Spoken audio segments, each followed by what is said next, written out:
Lo jàng yaa ko xam lo liggéey yaa koy moomal sa bopp lo jàng yaa ko xam lo liggéey yaa koy moomal sa bopp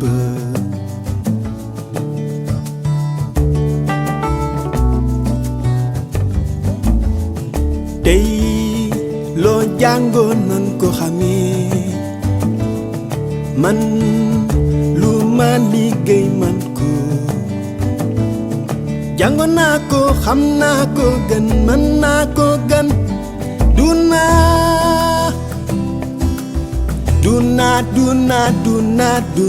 duna yele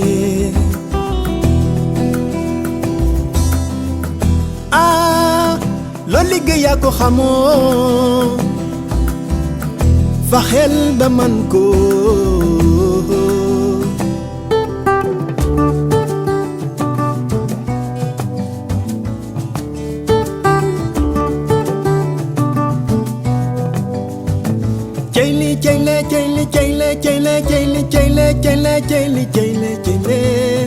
man xam naa ne lii yow yaa ko liggéey. Je voudrais avant tout saluer Monsieur le Premier Président Demba Kandji, qui est des nôtres, qui est de cette maison. Si je n'ai pas vu quelqu'un d'autre que je dois saluer aussi, qu'il me pardonne. Parce que, bien, nous sommes donc réunis ce matin pour la soutenance d'une thèse de doctorat de M. Cheikh Bass Ndongo sur le sujet la protection des droits des administrés au moyen du recours pour excès de pouvoir au Sénégal. M. Ndongo a travaillé sous la direction de notre ami et excellent collègue, le professeur Dembassi, professeur titulaire, et il sera jugé par les professeurs Ndeye Madjiguène Diagne, Ibrahima Arona Diallo. Ndeye Madjiguène Diagne est de l'université Cheikh Anta Diop, Ibrahima Arona Diallo de l'université Gaston Berger de Saint-Louis, professeur Abdou Aziz Kébé, Daba Kébé de l'université Cheikh Anta Diop de Dakar, le professeur Abdoulaye Dieye de l'université Cheikh Anta Diop et notre ami, monsieur le conseiller à la Cour suprême, Oumar Gaye. Monsieur Ndongo, vous avez une quinzaine de minutes pour nous présenter votre travail. Et puis après, bon, nous procéderons à un rituel que je suis sûr vous connaissez déjà, parce que vous avez assisté déjà à des soutenances de thèse. Monsieur Ndongo, vous avez la parole. Merci, Monsieur le Président. Monsieur le Président, avec votre permission, je voudrais d'abord m'adresser au professeur Dembassi. Monsieur le professeur Dembassi, tout au long de cette thèse, j'ai été parfois gagné par la crainte, parfois par l'espoir, mais jamais par le découragement. La crainte parce qu'il m'arrivait d'avoir, à cause des corrections, le sentiment d'un éternel recommencement. L'espoir, car vos observations, vos critiques m'ont plusieurs fois éclairé, tel un soldat perdu au front qui soudainement entend la voix de son chef qui lui dicte la conduite salutaire. Jamais le découragement, car j'ai été toujours émerveillé par la rigueur de vos enseignements et votre sens élevé de l'éthique professionnelle. Toujours vigilant, vous avez tenu à lire mot après mot mon travail et surtout à le corriger tant sur la forme que sur le fond. Je trouve les mots insuffisants pour vous exprimer ma très sincère gratitude. Merci beaucoup, cher professeur. Monsieur le président du jury, le professeur Serigne Diop, vous m'avez dispensé mes premières leçons de droit constitutionnel et d'instruction politique. Vous avez dirigé mon mémoire quand j'étais en 4e année de droit. Le principe de constitutionnalité en Afrique était alors mon sujet. Vous m'avez également enseigné qu'en DEA, avec votre cours sur la légitimité de l'État. Madame le professeur Ndeye Madjiguène Diagne, Vous avez dirigé mes travaux de droit administratif quand j'étais en deuxième année de droit. Monsieur le professeur Ibrahima Arona Diallo, Monsieur le professeur Abdou Aziz Dabakele, c'est pour moi tout un honneur de vous voir participer à l'évaluation de mon travail en dépit des contraintes professionnelles qui sont les vôtres. Monsieur le professeur Abdoulaye Dieye, vous m'avez apporté votre appui pour la documentation au cours de mes recherches. J'éprouve le même sentiment pour votre présence. Monsieur le conseiller à la Cour suprême, Omar Gaye et chers collègues, vous avez participé à ma formation de juge avec votre cours de contentieux administratif au centre de formation judiciaire de l'École nationale d'administration. À vous tous, chers maîtres, merci beaucoup. Monsieur le Président, pour en venir à ma thèse, je voudrais d'abord m'expliquer sur les raisons qui m'ont amené à l'entreprendre. Ensuite, j'aborderai le cadre spatio-temporel de cette thèse. Je reviendrai sur la question posée, la méthodologie choisie, les résultats obtenus pour terminer par les perspectives. Pourquoi une thèse sur la protection des droits des administrés au moyen du recours pour excès de pouvoir? Le choix de ce sujet s'impose pour diverses raisons. Dans un état de droit, la légalité a pour finalité d'assurer l'efficacité de l'État, en particulier de son administration, mais aussi la protection des droits des administrés. Dès lors, le recours pour excès de pouvoir, censé offrir l'avantage de confier à un organe extérieur à l'administration et doté de garanties statutaires d'indépendance et d'impartialité, en l'occurrence le juge, le soin d'assurer le respect de la légalité par l'anéantissement rétroactif des actes administratifs illégaux, participe a priori à cette protection. À cet égard, le recours pour excès de pouvoir a fait à la fois l'objet des éloges et des critiques.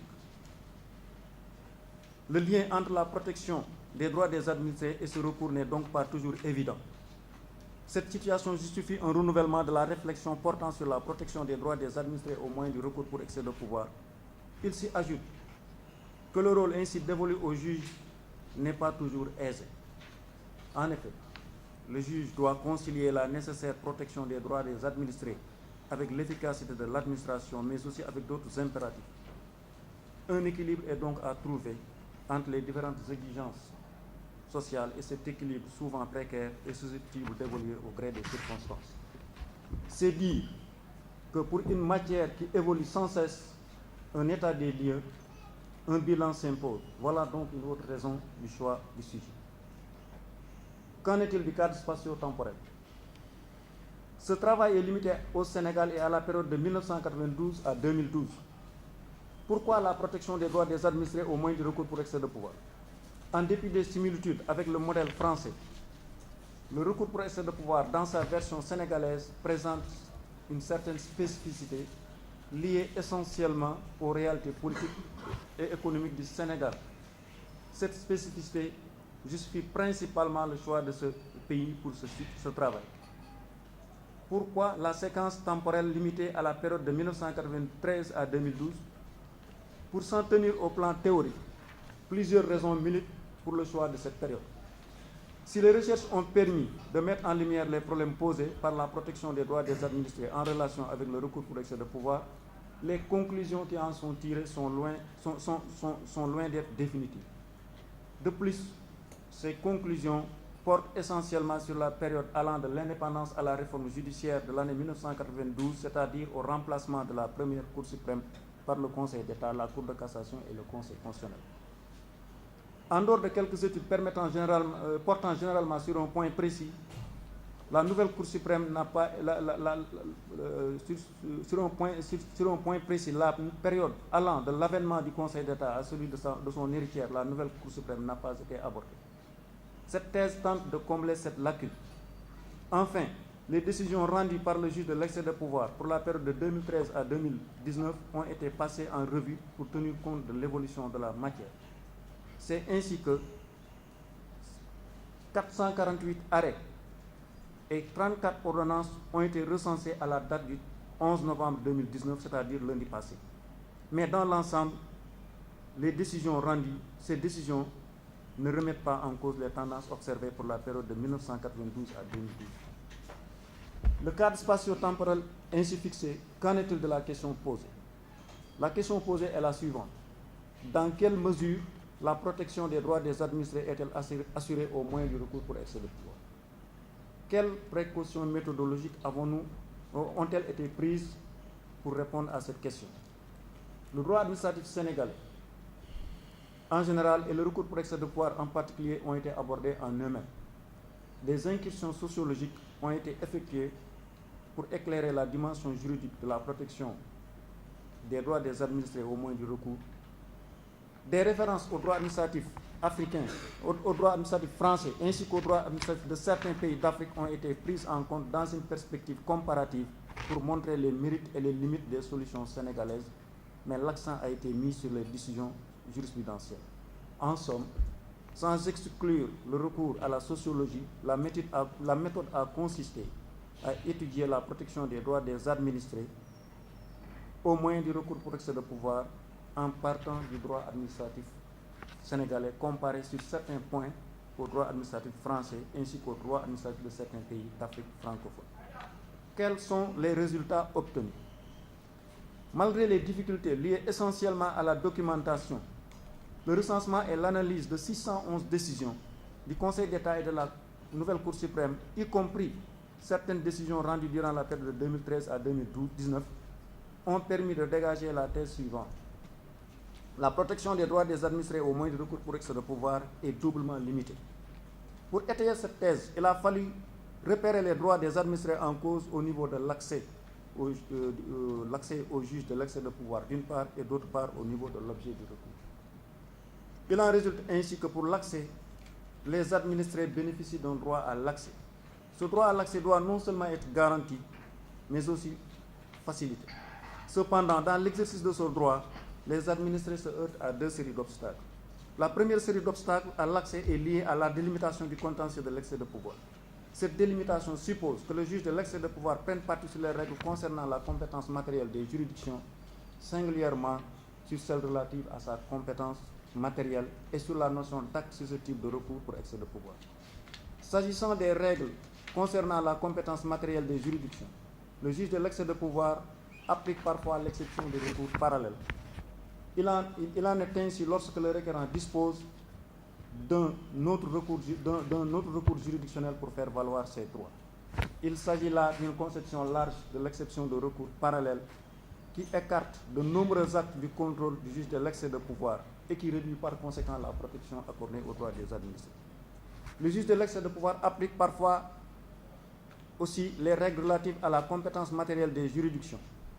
La possibilité de recourir aux règles concernant la compétence matérielle des juridictions rend inutile l'exception de recours parallèle. Par ailleurs, le juge de l'excès de pouvoir a restreint sa compétence matérielle en appliquant la notion d'acte de gouvernement, mais dans des limites compatibles avec l'état de droit et la protection des droits des administrés. S'agissant de la catégorie des actes susceptibles de recours, le juge de l'excès de pouvoir doit dire quels sont les actes susceptibles de recours pour excès de pouvoir. En d'autres termes, il doit délimiter cette catégorie. La fidélité du juge de l'excès de pouvoir à la jurisprudence classique du Conseil d'État français concernant la notion d'acte susceptible de recours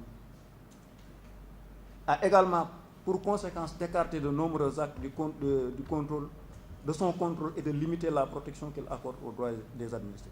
Au total, procédant à une délimitation restrictive du contentieux de l'excès de pouvoir, le juge de l'excès de pouvoir a permis à bon nombre d'actes d'échapper à son contrôle. La deuxième série d'obstacles à l'accès au juge de l'excès de pouvoir tient au fait que le législateur a tenu à entourer la saisine du juge de l'excès de pouvoir de règles que le juge interprète strictement. Par conséquent, ce dernier met les requérants en face d'une saisine caractérisée par sa complexité, notamment à cause de la multiplicité et de la diversité des conditions à remplir pour l'accès au prétoire. De plus, le juge exerce un contrôle rigoureux de sa saisine. En conséquence, on observe un nombre élevé de rejets des recours sur la forme. Cela veut dire que même lorsque le requérant, lorsque l'acte attaqué entre dans le champ du contentieux de l'excès de pouvoir, le requérant n'est pas assuré d'accéder au juge. En définitive, ce travail révèle que l'accès au prétoire constitue un goulot d'étranglement pour les administrés malgré les assouplissements progressifs. Au niveau de l'objet du recours, les requérants ont droit à un jugement équitable tenu dans un délai raisonnable par un juge indépendant et impartial, bref, à la qualité et à l'effectivité du jugement. Pour protéger ces droits, le législateur, de concert avec le juge, a organisé la mise en état et le jugement du recours pour excès de pouvoir. S'agissant de la mise en état du recours pour excès de pouvoir, le juge de l'excès de pouvoir a tenté de donner à l'équité une place non négligeable à travers les garanties procédurales constituées par les principes du caractère contradictoire et du caractère inquisitoire de la procédure. Pour ce qui est du délai raisonnable, les délais de jugement ont été sensiblement améliorés. Cependant, ils ne suffisent pas pour épargner le juge des critiques. Censé limiter les effets négatifs de la durée du procès sur la protection des droits des administrés, les procédures d'urgence, longtemps marquées par leur caractère exceptionnel, ont été rénovées par le législateur, notamment avec l'institution du référé suspension, du référé conservatoire et du référé liberté avec la loi organique numéro 2017-09 du 17 janvier 2017, abrogeant et remplaçant la loi numéro 2008-35 du 8 août 2008 sur la Cour suprême. Si le caractère récent de cette procédure ne permet pas de dire que le juge en a fait un bon usage, notamment en protégeant davantage les droits des administrés, il est clair que les procédures d'urgence n'ont pas pleinement joué leur rôle. Au total, le délai raisonnable peine à s'imposer, même si l'équité occupe une place non négligeable dans le procès de l'excès de pouvoir administratif. Pour ce qui est du jugement des recours, plusieurs facteurs limitent la protection des droits des administrés. D'abord, au regard de la qualité de la décision rendue par le juge de l'excès de pouvoir, on observe de nombreuses faiblesses qui affectent le processus décisionnel tant sur le plan personnel qu'institutionnel. Ensuite, au regard de l'effectivité de cette décision, le juge de l'excès de pouvoir ne dispose pas de pouvoir coercitif à l'encontre de l'administration. Cette situation a pour conséquence la récurrence du problème de l'inexécution des décisions de justice. Pour autant, le juge de l'excès de pouvoir a commencé à s'intéresser à l'exécution de ces décisions. On observe ainsi un début de modulation des effets de l'annulation des actes administratifs avec l'arrêt Cheikh Tidiane Sy et autres, sans pouvoir dire si le principe ainsi posé sera maintenu. À l'opposé, le juge de l'excès de pouvoir n'a pas encore mis en place une véritable pédagogie au service de l'exécution de ces décisions. Bref, dépourvu de pouvoir d'astreinte et d'injonction à l'encontre de l'administration, le juge de l'excès de pouvoir a tenté de faciliter l'exécution de ces décisions par une jurisprudence empreinte d'incertitude. Au total, cette thèse a montré qu'il existe des améliorations ponctuelles des mesures d'exécution des décisions de justice, du juge de l'excès de pouvoir plutôt. Au demeurant, ni le législateur ni le juge ne sont venus à bout des problèmes d'exécution. Quelles sont les perspectives pour cette thèse? La situation actuelle de la protection des droits des administrés, au moins du recours pour excès de pouvoir, permet de dégager plusieurs perspectives. D'abord, elle exige des réformes à la fois hardies et sincères, tant au niveau de l'administration du juge que des administrés. Ensuite, les efforts conjugués du législateur, du juge et des administrés laissent entrevoir l'avènement d'un nouveau recours pour excès de pouvoir au Sénégal, à l'instar de ce qui se passe en France, pourvu que les acquis soient maintenus. Enfin, le droit communautaire permet d'envisager également la mise en place d'un recours pour excès de pouvoir basé sur des standards communs aux États membres, d'autant plus que le contrôle de la légalité de la fonction publique communautaire s'opère de la même manière que dans le cadre du recours pour excès de pouvoir. Bref, au regard de cette thèse, la protection des droits des administrés requiert la poursuite des efforts accomplis pour l'adaptation du recours pour excès de pouvoir au contexte sénégalais. Monsieur le Président, Madame, Messieurs les membres du jury, chers maîtres, je voudrais pour terminer vous remercier de votre attention et vous dire que je suis à votre disposition. Merci beaucoup, Monsieur Ndongo.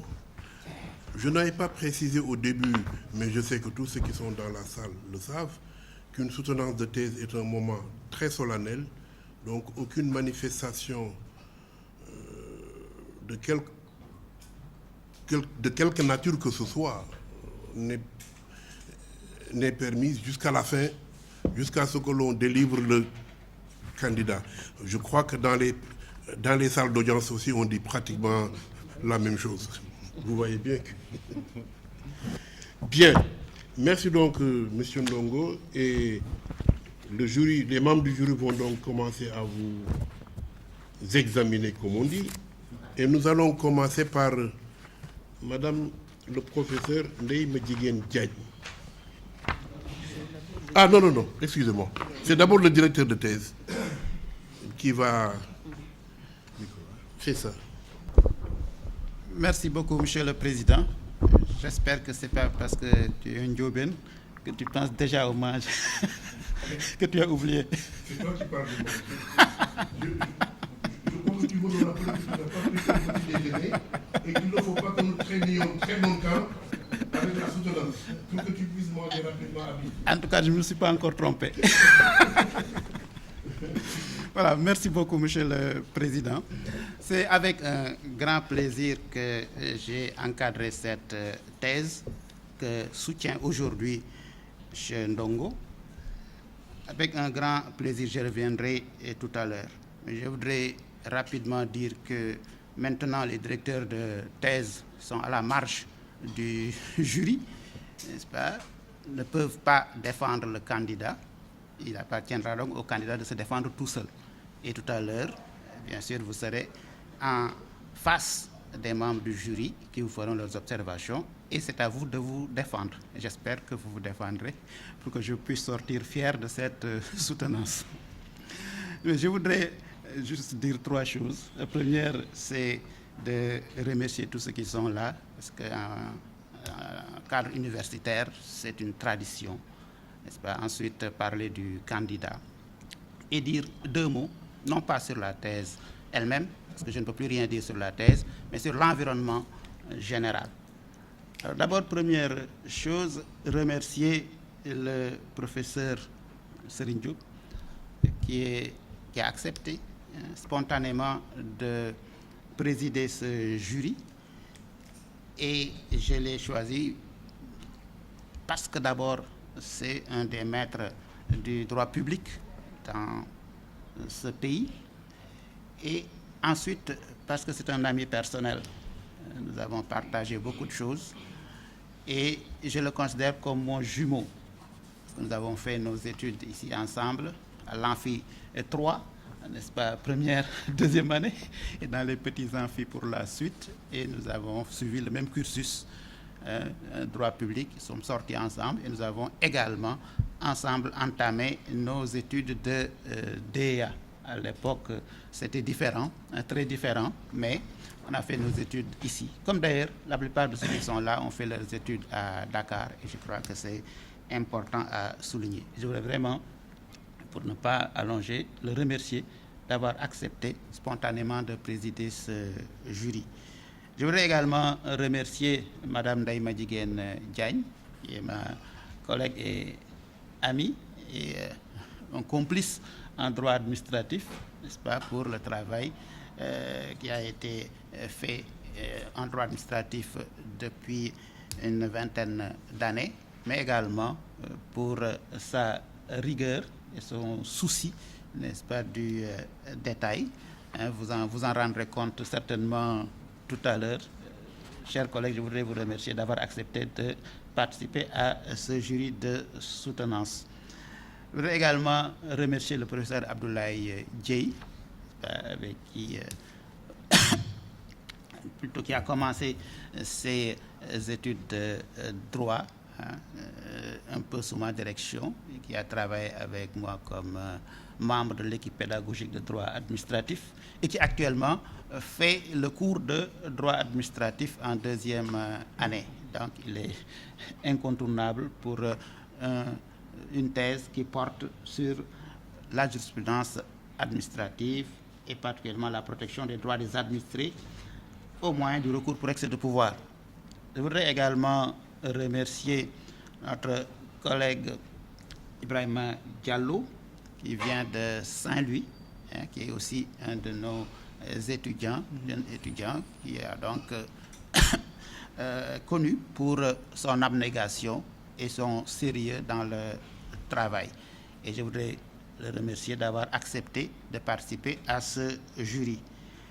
Remercier également le conseiller Oumar Gueye, que aussi a été, je ne m'abuse, mon étudiant dans cette faculté, et qui, parce que c'est un praticien, parce qu'il est au Conseil, à la Cour suprême, parce que surtout il a écrit il y a quelques années avec un greffier, je crois, si je ne m'abuse, un ouvrage sur le Conseil d'État. Je me suis dit que l'œil du praticien serait évidemment utile pour un sujet comme celui-ci. Et enfin, je voudrais remercier mon jeune collègue Abdou Aziz Daba Kébé, qui a accepté également spontanément de participer à ce jury et d'en être un des rapporteurs. Alors, ceci dit, Monsieur le Président, je voudrais juste rappeler que M. Ndongo, je ne le connais pas, disons, récemment. Il y a plusieurs années de cela, il était venu me voir pour faire un mémoire sur le recours pour excès de pouvoir. Mais à l'époque, c'était la période du Conseil d'État.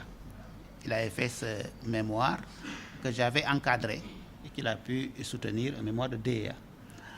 Et quelques années après, il revient me voir pour me demander si je peux l'encadrer pour une thèse, toujours sur la jurisprudence. Donc, j'ai constaté que c'est quelqu'un qui aimait la jurisprudence et notamment la jurisprudence administrative.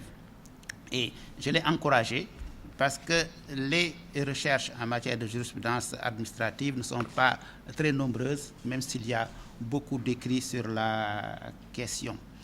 Mais c'était aussi intéressant dans la mesure où le Conseil d'État avait été supprimé, la Cour suprême est créée. La question est de savoir en réalité si la jurisprudence du Conseil d'État et de la Cour suprême vont être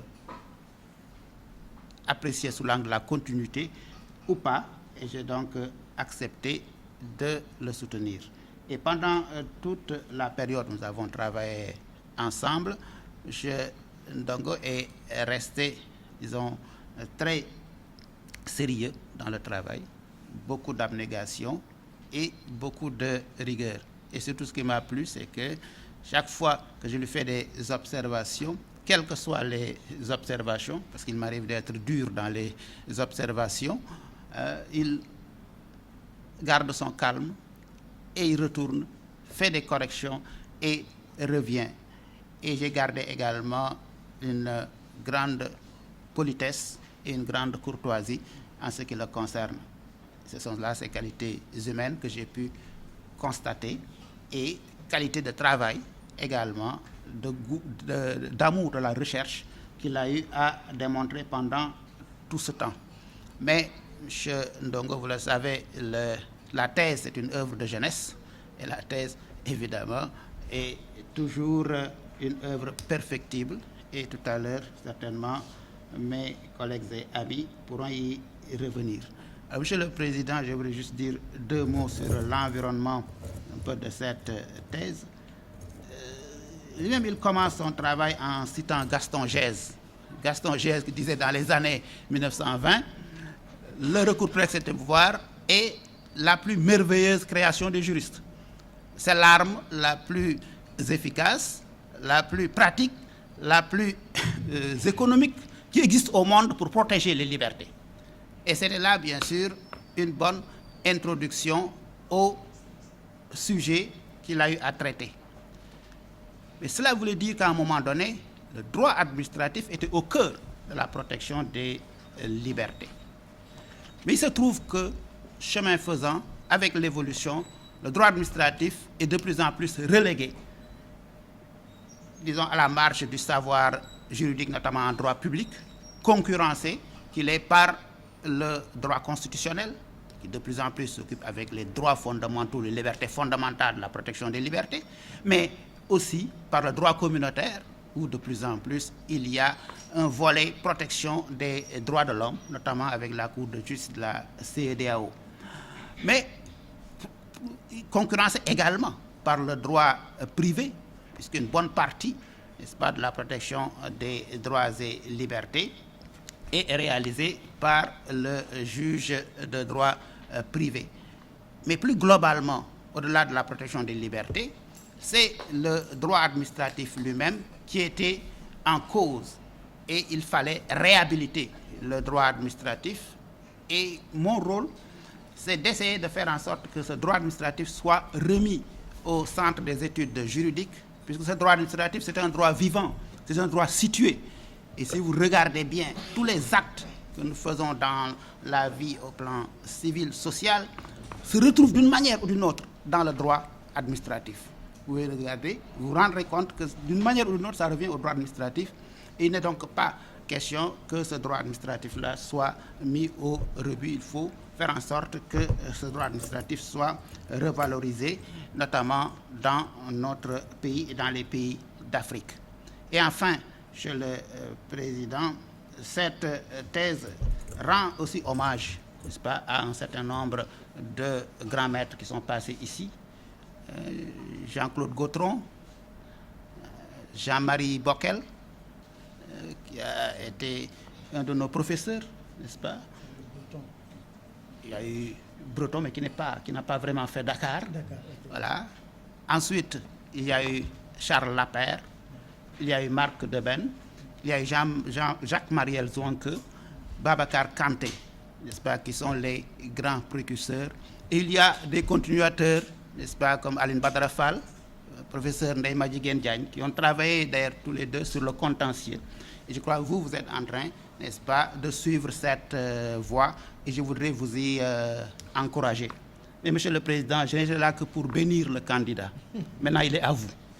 Merci beaucoup, Madame le professeur Ndeye Madjiguène Diagne. Demba Sy, de nous offrir encore 15 jours après la soutenance de la thèse dirigée par le professeur El Hadj Mbodj, l'opportunité de nous retrouver ici dans un jury, parce que les soutenances sont quand même un moment d'enrichissement de notre activité intellectuelle.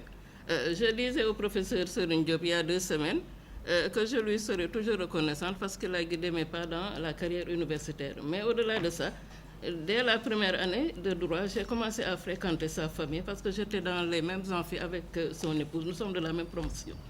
Le professeur Demba Sy également est un frère et un ami. Il m'associe à tout ce qu'il fait en droit administratif. De la même manière, moi aussi, je l'associe à tout ce que je fais. Et nous travaillons ensemble. Nous sommes, comme il l'a dit, pour le professeur Serigne Diop, pratiquement des complices. Nos autres collègues de l'université, les professeurs Ablaye Dieye, Ibrahima Diallo et Aziz Kabé, sont également des amis, des collègues et des amis. Quand on juge Omar Gueye, le conseiller Omar Gueye, son épouse et moi sommes de la même promotion du lycée Vanvo. Et nous avons commencé la 6e ensemble et nous avons eu notre bac la même année en terminale. Donc c'est quelqu'un aussi que j'ai connu à travers son épouse et que j'ai connu également comme juge au Conseil d'État. Pour en revenir à ce qui nous réunit aujourd'hui, M. Mlongo a préparé une thèse sous la direction du professeur Demba Sy et préparer une thèse et la soutenir dans un délai raisonnable, surtout avec le professeur Demba Sy, relève du mérite. Je m'en tiens à ça, il comprend ce que je veux dire. Bon, il a parlé tout à l'heure du déficit de travaux, peut-être en contentieux administratif ou en droit administratif en général. Mais comme nous sommes devant des magistrats, j'en profite parce que moi aussi j'ai travaillé sur la jurisprudence. Et je sais ce que c'est que de trouver des décisions à étudier et à analyser. C'est comme une denrée rare, alors que les échanges entre les juridictions et l'université devaient aller de soi pour nous permettre de nous améliorer, parce que nous ne pouvons pas nous contenter de la théorie. La pratique étant le fait des magistrats, il faut, je m'adresse à tous les magistrats qui sont là, parce que les doctorants actuellement nous posent souvent un problème d'accès à la matière, d'accès à la ressource, et si vous ne leur ouvrez pas vos portes, nous ne pourrons pas multiplier les travaux en droit administratif et faire revivre le droit administratif. Le déficit d'information documentaire souvent déploré dans nos universités ne peut être comblé que par des recherches doctorales et des publications. Et en choisissant comme sujet la protection des droits des administrés au moyen du recours pour excès de pouvoir, M. Ndongo a, comme il l'a précisé dans son introduction, procédé à l'analyse de 197 décisions, c'est-à-dire des arrêts et ordonnances rendues par le Conseil d'État, et ce qu'il appelle la nouvelle Cour suprême. Moi, je parlerai de la Cour suprême tout court. Bon, certaines de ces décisions, la plupart ont fait l'objet de publications, comme vous le savez, mais d'autres n'ont pas été publiées et sa thèse permettra quand même de mettre ces décisions à la portée des chercheurs ou à la disposition des chercheurs. Nous avons parcouru votre travail Et dans vos recherches, vous vous êtes intéressé à la compétence du juge, parce que tous les contentieux commencent par la compétence du juge, à l'introduction des recours, ce que vous appelez la saisine du juge, c'est-à-dire à leur instruction et à leur jugement. Vous vous êtes même intéressé à l'exécution, ce qui est rare quand même dans des thèses, des décisions de justice rendues par le juge de l'excès de pouvoir au Sénégal. Vous avez parlé également des garanties offertes aux administrés, telles que les procédures d'urgence ou la modulation des effets des décisions rendues en recours pour excès de pouvoir, excusez-moi. Vous avez essayé, comme on a pu le constater également, de respecter les normes académiques, c'est-à-dire ce qu'on appelle les canons de l'exercice, les canons de la thèse, ou les exigences formelles, parce que comme en tant que juriste, nous tenons à la forme aussi bien qu'au fond, il a fallu commencer par observer et le déplorer, un certain déséquilibre, pour ne pas dire un déséquilibre certain, et ceux qui ont lu la thèse en conviendront avec moi, dans votre travail entre les deux parties. Si on exclut l'introduction de la première partie, vous avez une première partie qui comprend 84 pages et une deuxième partie qui comprend 155 pages. Donc on ne peut pas ne pas parler de ce déséquilibre parce qu'un plan, pour être efficace, doit être bien équilibré et bien structuré. Parce que comme je le dis souvent, quand vous construisez une maison, il faut que la charpente soit solide. La thèse également repose sur un plan bien structuré, bien articulé. Et les subdivisions doivent avoir des proportions comparables. Quand il y a des différences excessives, il y a un problème de cohésion et de clarté. Je ne parlerai pas d'erreur manifeste d'appréciation parce que nous ne sommes pas dans le cadre du contrôle du pouvoir discrétionnaire, mais là, il y a une disproportion manifeste entre votre première partie et votre deuxième partie, ce qu'il faut corriger si vous le pouvez. Parce que là, en corrigeant également, vous serez peut-être amené à regrouper certains développements, parce qu'il y a la forme qui va toucher le fond. Il ne s'agira plus de se contenter de revoir le plan, mais de restructurer les développements pour arriver à des parties plus équilibrées et plus harmonisées que cela. Pour cela, il va falloir, quand j'ai regardé dans la deuxième partie, vous avez fait des développements sur l'efficacité relative du contrôle de la légalité des actes effectués par le juge. C'est des développements un peu généraux qui auraient pu être recadrés pour peut-être se limiter à la défense des libertés et des droits des administrés. Et là, le sujet ne porte pas sur le recours pour ce pouvoir en tant que tel, mais sur le recours pour ce pouvoir en tant que moyen de protection des administrés. La deuxième observation concerne la formulation des titres de la thèse. Si je prends l'exemple, je vais la prendre deux exemples pour ne pas être trop long. À la page 57,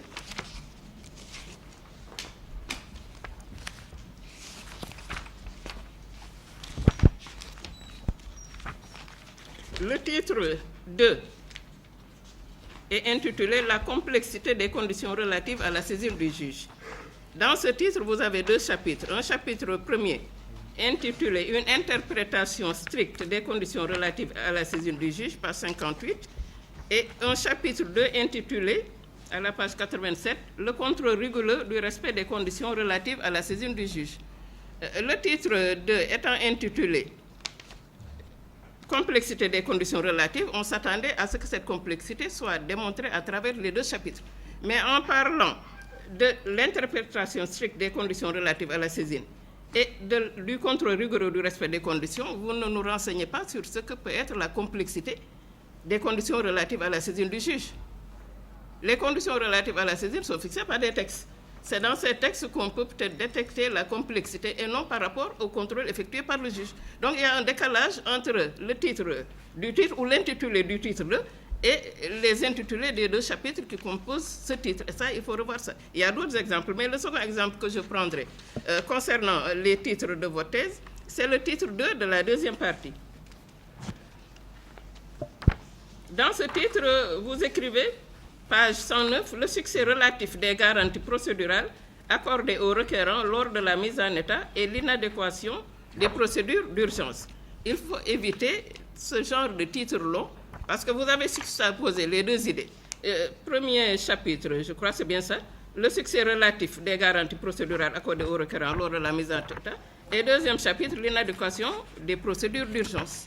Un titre doit coiffer les chapitres qui le contiennent et non pas constituer une sorte de juxtaposition autour de ces idées. Vous n'aurez pas dû reprendre l'intitulé du titre dans les différents chapitres. Donc ce sont des erreurs également qu'il faut éviter. Autre observation, c'est la définition des termes de votre sujet. La définition a été très laborieuse En droit administratif, on a défini le recours de pouvoir. Le professeur Dembassi, c'était tout à l'heure le professeur Gaston Gès qui écrivait déjà en 1929 que c'est l'arme la plus économique, la plus efficace pour défendre les libertés. On a défini également les administrés, la notion d'administré. Bon, pour ne pas revenir dans l'introduction, je ne suis restée sur ma faim. Parce que ce sont des définitions qui ont été données par des plumes autorisées, que nous reprenons dans nos amphithéâtres et dans nos salles de cours, mais que vous avez un peu escamoté en voulant donner une définition des termes de votre sujet. Vous n'aviez pas besoin de revenir sur ça, et c'est la raison pour laquelle, d'ailleurs, on a eu des problèmes avec l'intitulé de votre deuxième partie. C'est parce que les termes du sujet n'ont pas été rigoureusement définis que vous avez intitulé votre deuxième partie « Une protection limitée des droits des administrés liés à l'objet du recours ». L'objet du recours peut être cerné grâce aux conclusions du requérant. Là, nous sommes dans le cadre du recours pour excès de pouvoir. Est-ce à dire que la première partie intitulée une protection limitée du droit des administrés à l'accès du juge ne concerne pas l'objet du recours? Parce que toute votre thèse porte sur le recours pour excès de pouvoir.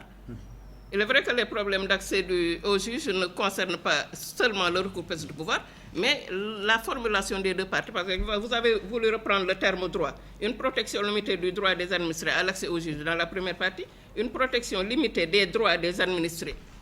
Et je ne sais pas jusqu'à présent ce que c'est les droits des administrés auxquels vous faites allusion dans la deuxième partie. L'objet du recours concerne également votre première partie. Je ne sais pas si vous comprenez bien ce que je vais vous expliquer. Je n'ai pas très bien compris. Première partie, une protection limitée du droit des administrés à l'accès du juge.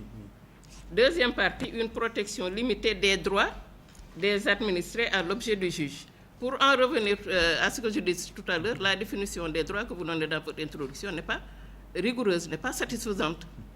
Si vous expliquez dans la première partie les problèmes de l'accès au juge, la délimitation discutable de la compétence du juge de l'excès de pouvoir, les problèmes que les requérants rencontrent pour saisir le juge de l'excès de pouvoir, on peut comprendre. Mais dans la deuxième partie, si vous parlez de droits liés à l'objet du recours, alors que le droit de la première partie est également lié à l'objet du recours, ça me pose problème.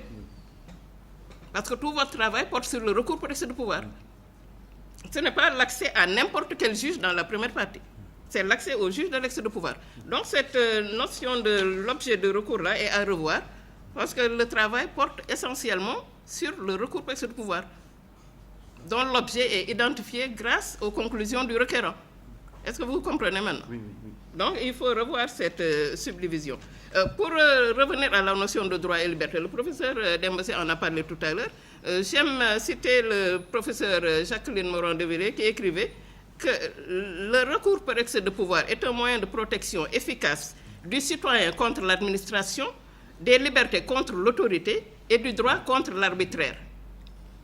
Bon, vous avez un peu escamoté ces différentes notions, mais si vous étiez parti de cette formule, vous auriez pu distinguer ce qu'on peut entendre par droit et associer les libertés également, parce que le juge de l'excès de pouvoir, c'est surtout la défense des libertés, qui me semble absent dans votre travail.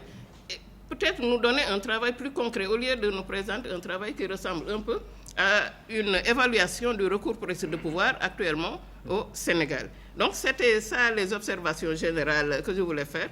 Avant d'en venir à une question de fond. La question de fond concerne l'exception de recours parallèle et l'exception d'incompétence dont vous parlez, je crois, à la page...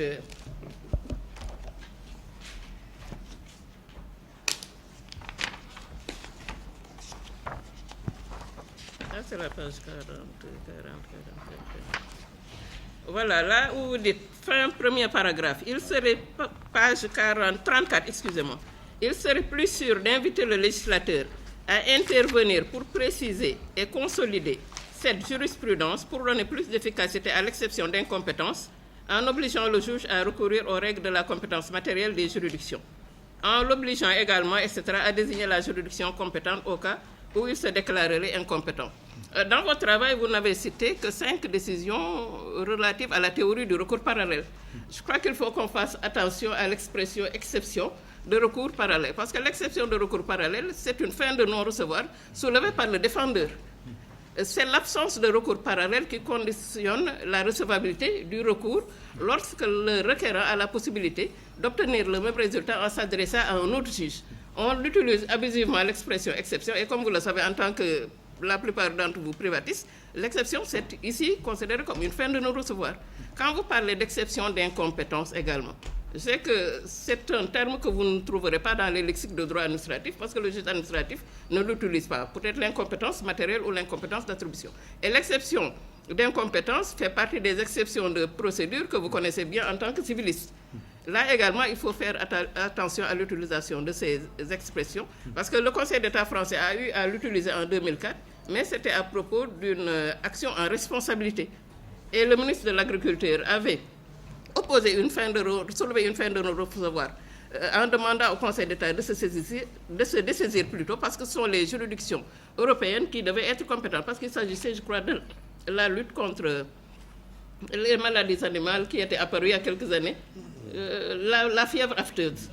Donc, comme il y avait des directives européennes en cause, le ministre de l'Agriculture avait dit que l'action en responsabilité devait être intentée contre les organes de l'Union européenne, ce que le Conseil d'État a refuté. Et dans cette décision, on a utilisé l'expression d'exception d'incompétence. Mais c'est très rare, et je crois que c'est la seule décision dans laquelle d'ailleurs j'ai rencontré l'exception d'incompétence, c'est très rare qu'on utilise cette expression en droit administratif et en contentieux administratif. Cela ne signifie pas que le droit administratif est déconnecté de la procédure civile. Parce que, comme on le dit souvent, ce sont des privatistes, je pense à Édouard Laferrière, qui ont donné naissance au droit administratif. C'était à l'origine des privatistes. Donc le droit privé a une certaine influence sur le droit administratif. Mais l'exception de recours parallèle, comme je le disais tout à l'heure, c'est une fin de non-recevoir, il faut le prendre comme tel, peut être soulevé par le juge. Et là, le juge, quand il le soulève, ce n'est pas une exception, mais le juge va opposer au requérant l'existence d'une autre voie de recours. Le défendeur peut l'utiliser, et là, on parle là d'exception. Donc, il faut revoir les expressions. Il y a beaucoup d'autres choses peut-être à corriger. Mes collègues y reviendront certainement parce que la soutenance permet de soulever certaines questions, mais ne permet pas d'aller au fond des choses. Et, Monsieur le Président, je vais m'en arrêter là et laisser la parole à mes collègues. Je vous remercie. Merci beaucoup, mes chers collègues. Monsieur Ndongo, vous pouvez répondre. Merci, Monsieur le Président. D'abord, sur la question du déséquilibre, je suis tout à fait d'accord. D'autant plus que le professeur Dembossi m'a toujours enseigné que les juristes aiment l'esprit de géométrie. Et j'avoue que c'est après avoir déposé que je me suis rendu compte du déséquilibre entre les deux grandes parties. Lui, il m'avait corrigé sur un déséquilibre entre deux chapitres, en supprimant même un chapitre entier. Mais je n'avais pas pensé au déséquilibre entre les deux grandes masses, et je suis absolument d'accord, le déséquilibre est là. Et je vais m'atteler dès la fin de la soutenance à réaménager. Il y a plusieurs solutions, comme vous l'avez dit tout à l'heure, en revoyant les développements, je crois que j'arriverai à un équilibre beaucoup plus acceptable.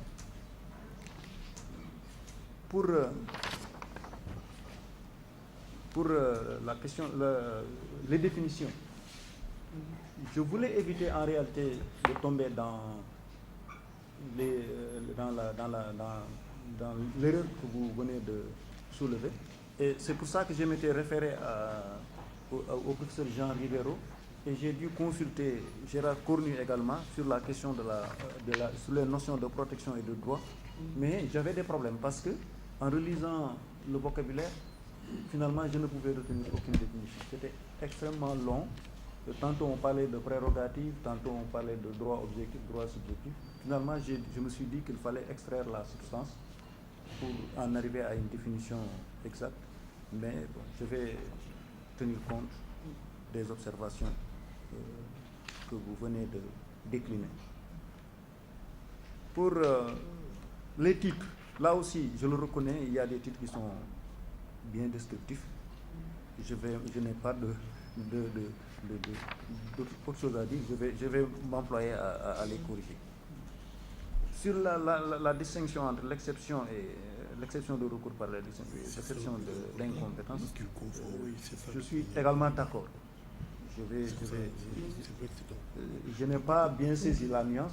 Vous dites que l'exception peut être soulevée par le juge, mais lorsque ça vient du défendeur... Non, j'ai dit que lorsque c'est soulevé par le défendeur, pensez à l'exception d'illégalité.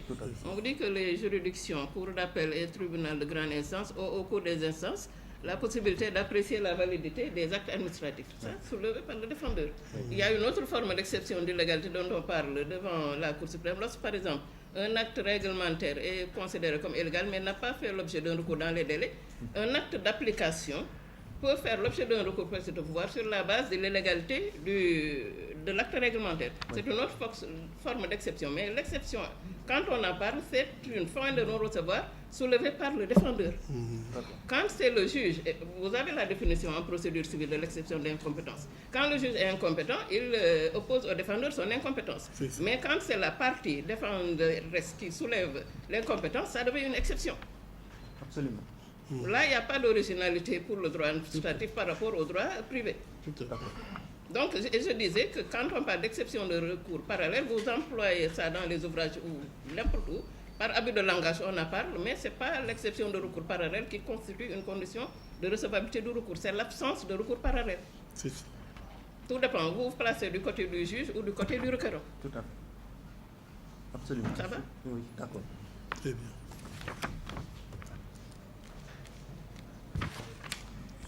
Est-ce qu'il y a d'autres... Je crois que c'est... Donc, s'il y a d'autres, on pourra y revenir peut-être ultérieurement, mais pour le moment, ça va. D'accord. Bien. Merci beaucoup.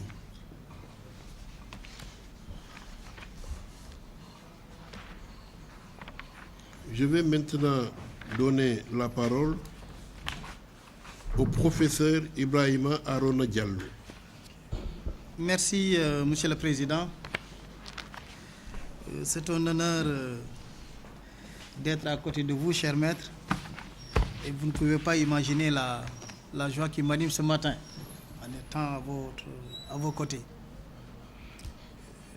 Monsieur le Président, donc vraiment, je vous remercie pour tout. Je voudrais également remercier le professeur Dembassi, qui est un maître pour nous et qui nous a beaucoup accompagnés tout au long de notre carrière, et soyez-en remerciés. Merci pour tout. Merci. Remercier aussi le professeur Ndeye Madjiguène Diagne, qui nous a beaucoup également accompagnés. Remercier notre collègue et ami Abdoulaye Dieye. Remercier aussi mon grand frère Oumar Gueye, à qui je voue un grand respect. Merci pour tout. Et mon jeune frère, collègue et ami Abdou Aziz Kébé, qui a fait l'université Gaston Berger avant de venir à Dakar. Vous constituez une fierté pour nous. Monsieur le Président, c'est avec donc plaisir que j'ai lu la thèse de monsieur Cheikh Bass Ndongo, une thèse qui a pour titre la protection des droits des administrés au moyen du recours pour excès de pouvoir au Sénégal. Cette thèse contient, comme a dit le professeur Ndeye Madjiguène Diagne, 260 pages utiles, en ne tenant pas compte des annexes, bibliographies et tables des matières. Divisée en deux parties, un peu déséquilibré, et on pourrait même dire déséquilibré, parce que, comme elle l'a précisé, la première partie fait 104 pages, la deuxième partie fait 155. On voit le déséquilibre. Et ce n'est pas au niveau vraiment des deux parties, mais aussi à l'intérieur, on retrouve ce déséquilibre. Parce que la première partie fait... Le titre 1 de la première partie fait 34 pages. Le titre 2 de la deuxième partie fait 48 pages. Là encore, c'est relatif. Mais dans la deuxième partie, le titre 1 fait 28 pages. Le titre 2 fait 119 pages. Donc, on voit effectivement le déséquilibre important. Moi, je pense que donc, vous devez revoir cela, même à l'intérieur. Et surtout dans la deuxième partie, parce que vous avez même un paragraphe, le paragraphe de la section 2 du chapitre 1 qui fait 48 pages. Donc ça, c'est le paragraphe 2. Donc plus long que le chapitre 2 qui fait 34 pages. C'est un paragraphe. Donc à l'intérieur, il y a des déséquilibres qu'il faudrait effectivement corriger. Et je ne vais pas m'appesantir sur ça parce que donc, le professeur Ndeye Madjiguène Diagne est déjà revenu sur ces questions. un travail fort appréciable, parce que l'étude comporte quand même 791 notes de bas de page, soit une moyenne de 3,04 références par page, ce qui est appréciable surtout sur un domaine qui porte sur le contentieux administratif. Et vraiment, ce travail constitue une contribution essentielle. Et c'est avec plaisir qu'on a lu et salué vraiment ce travail. La bibliographie également est très appréciable, hein, mais il y a une manière classique, je parle sous le contrôle de mes maîtres qui sont là. En général, on commence par les ouvrages généraux, les ouvrages spécialisés, les textes et jurisprudence. Ensuite, on met les annexes. Mais vous commencez par les annexes. Vous commencez par les annexes. Ensuite, ouvrage, vous mettez ouvrage et thèse ensemble. Et je pense que vous pouvez peut-être vous référer aux thèses, aux bonnes thèses qui sont là. Et donc, la présentation, en tout cas classique, que nous connaissons, on commence par les ouvrages généraux, spécialisés, articles, textes et jurisprudence. Et ensuite, on met les annexes derrière. Un travail bien écrit, à part quelques coquilles qu'on peut vraiment corriger, que j'ai souligné ça et là. Donc je pense que je pourrais vous donner les pages pour que vous puissiez effectivement les corriger. À la page 134,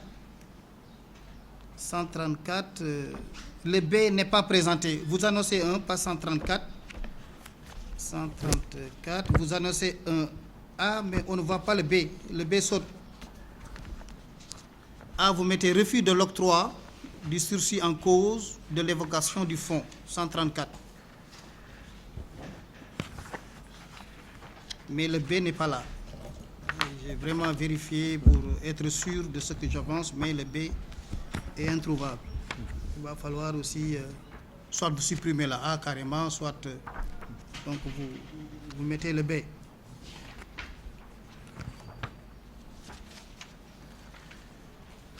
Au total, donc, comme je disais, donc, l'essentiel a été dit, un travail très, très important. Et j'apprécie beaucoup le travail qui a été fait. Un choix qui a permis à l'auteur de ressortir avec pertinence dans la première partie par l'accès au juge, la délimitation restrictive du contentieux, mais aussi la complicité. Et dans la deuxième partie aussi, la protection limitée des droits à travers le succès relatif des garanties procédurales et la faiblesse relative au jugement, ou bien je requalifierai pour ne pas parler de jugement, nous sommes devant le conseil d'État, peut-être d'arrêt ou de décision. Au total, donc, Monsieur le Président, Monsieur les membres donc, de ce jury, ce travail constitue une réflexion de fond fort appréciable, un effort d'analyse et de systématisation importante. Et personnellement, j'ai beaucoup apprécié. Par rapport au fond, j'ai un certain nombre de préoccupations, un certain nombre de questions. À la page 5, vous dites, même si le recours pour excès de pouvoir n'est pas expressément consacré par le droit positif sénégalais, à la page 5. Et là, je vous pose la question, le pourquoi. Pourquoi vous dites effectivement que ce n'est pas consacré par le droit donc, positif sénégalais.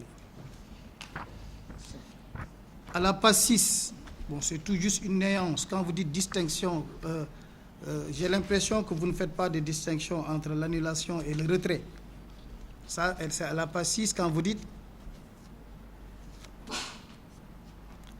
le juge de l'excès de pouvoir n'a pas le monopole de l'annulation des actes administratifs, dès lors que l'administration peut, sous certaines conditions, retirer les actes. Est-ce que vous faites la... vous assimilez retrait et annulation? Il y a l'annulation administrative, mais elle est différente de l'annulation contentieuse. Et si on parle de l'annulation contentieuse, le monopole n'est pas discutable.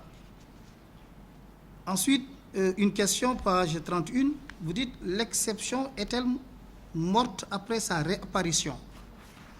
Donc j'aimerais aussi comprendre effectivement cette question.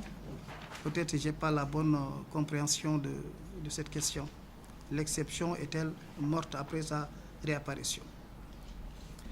Ensuite, une question qui nous interpelle, comme a dit tout à l'heure notre cher maître professeur Dembassi, par rapport au contentieux, au droit administratif du Sénégal et au contentieux.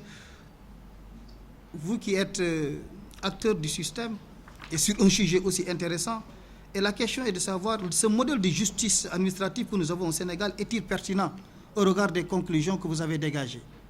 Limité au niveau de l'accès, il n'y a pas de satisfaction, vous l'avez illustré, mais aussi du point de vue de l'objet, aussi la qualité des jugements.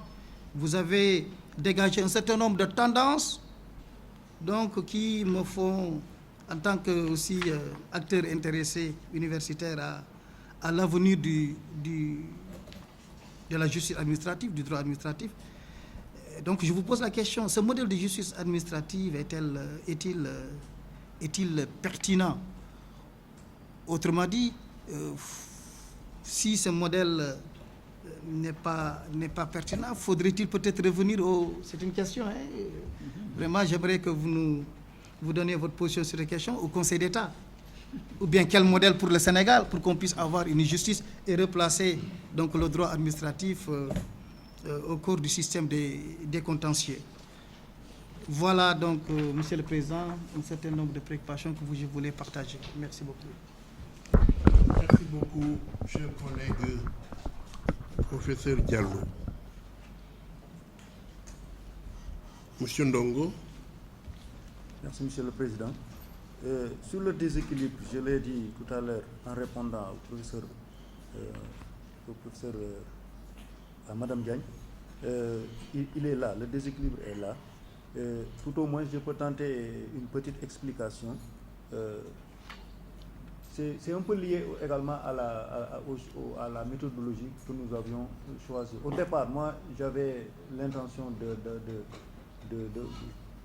reprendre, de faire une analyse qui faisait appel également à l'aspect sociologique. Mais en discutant avec le professeur Dembassi, il m'a fait comprendre que je faisais une thèse de droit et qu'il fallait mettre de côté les aspects sociologiques. Parce que si je parle de l'accès, du droit à l'accès, moi, mon idée de départ, c'était d'aborder l'accès sous tous les angles, aussi bien l'aspect géographique, l'aspect intellectuel, l'aspect financier et tout. Mais à partir du moment où nous avons décidé de faire une thèse de droit pur, il fallait mettre de côté les aspects sociologiques. Et cela peut être une des explications du déséquilibre. Et surtout le fait que je m'étais dit qu'il fallait isoler carrément le droit à l'accès, puisque c'est un droit si important, tellement important qu'il conditionnait tous les autres. Mais je ne conteste pas, je suis absolument d'accord qu'il y a un véritable déséquilibre. Je voulais juste tenter de donner une petite explication qui m'est revenue un peu à l'esprit. Cela dit, pour la bibliographie, les ouvrages généraux, les ouvrages spéciaux, là aussi, je ne vois pas ce qu'il faut dire, sauf qu'il faut corriger. Et je vais corriger, Inch'Allah, dès que j'aurai fini. Bon, pour les coquilles, également, même chose. J'avoue que c'est dû peut-être aux conditions de travail dans lesquelles j'ai fait cette thèse, mais d'ailleurs j'ai dû recourir à des amis pour faire des corrections des professeurs, mais cela ne nous a pas empêché de nous retrouver avec quelques copies. Et je vais, Inch'Allah, reprendre la correction sur ce plan. Annulation et retrait pour le professeur Diallo. Je voulais simplement dire que le retrait effectué, on parle de retrait quand l'annulation vient de l'administration, quand c'est l'administration qui a mis fin à la situation de manière rétroactive. Mais je sais qu'il y a une différence. Il y a une différence en ce sens que quand on parle de retrait, c'est l'administration, quand on parle d'annulation, c'est le juge. Mais l'effet est le même. La seule différence, c'est que l'un provient du juge, l'autre provient de l'administration.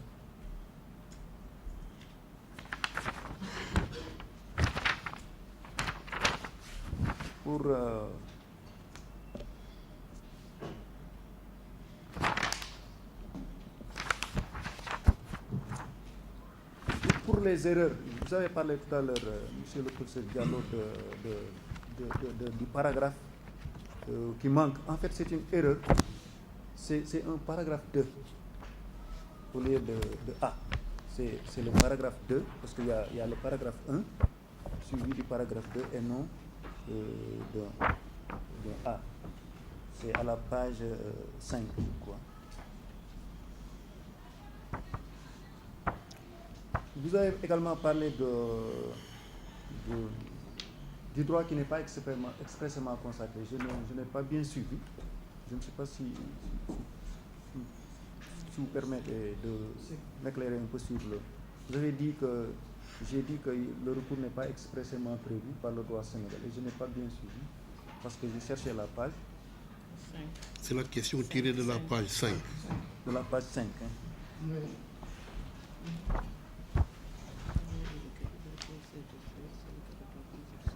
Au milieu, à la page 5. Oui. En effet, même si le recours pour excès de pouvoir n'est pas expressément consacré par le droit positif sénégalais. Comme un droit. En effet, même si le recours présent n'est pas expressément consacré par le droit, comme un droit, pas en tant que recours, mais comme un droit à un recours, comme un droit que confère le texte.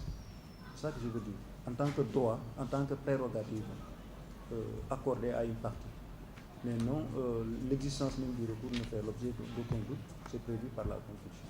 Je veux dire, la question que je voulais poser, est-ce que le recours était un droit subjectif qui appartient à quelqu'un?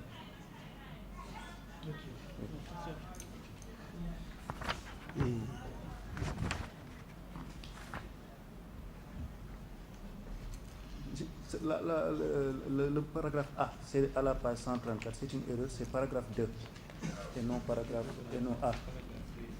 Ok, c'est paragraphe 2 au lieu de A. Oui. C'est ça. Oui. Donc il faut corriger aussi au niveau de la table des matières. Oui. Parce que Oui. Absolument.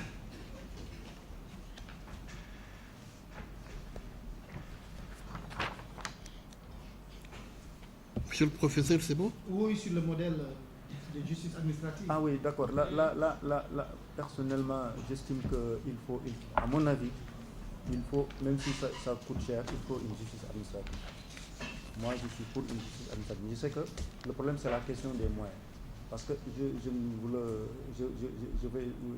j'ai remarqué, en regardant la justice, qu'aujourd'hui, je vois le droit administratif qui est caché. Aujourd'hui, le juge applique, dans les matières où il fallait appliquer le droit administratif, il applique le COCC. Le droit administratif existe, mais il est derrière le droit privé. Et il y a un problème. Et de façon générale, les juges évitent les questions de droit administratif. Je crois que le problème, c'est la formation essentiellement privatiste. J'ai eu un cas d'un citoyen qui a été électrocuté par des fils de haute tension. Le juge a appliqué 137. Alors qu'il y a la responsabilité pour dommage dû à un travail public. Donc, je crois que si on veut vraiment améliorer la situation, il faut avancer il faut mettre en place une juridiction administrative. Tout à fait. Merci beaucoup, professeur. Merci beaucoup. Nous allons donner la parole à notre collègue, le professeur Abdoul Aziz Daba Kébé. Merci, Monsieur le Président. Bon, je ne sais pas, avant d'aller plus loin, est-ce que vous avez vu les travaux du professeur Pamamoussi sur les modèles d'unité de... Sur les modèles, oui, hein? Oui, je l'ai cité dans la bibliographie. Ok. Et les travaux du professeur Diallo aussi, sur la même question. Non, justement. Je crois. Ok. Oui. C'est un honneur, en tout cas, de participer à ce jury de soutenance, aux côtés de mes maîtres, de mes collègues, de mes aînés.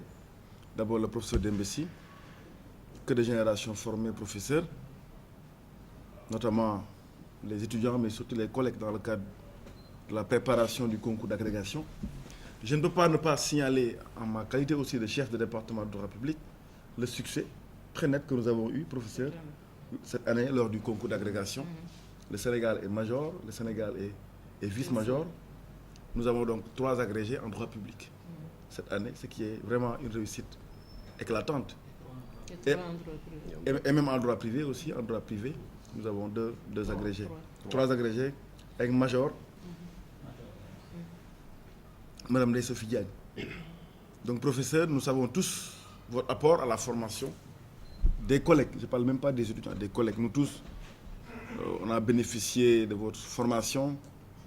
On restait ici il y a quelques semaines, on passait toute la journée.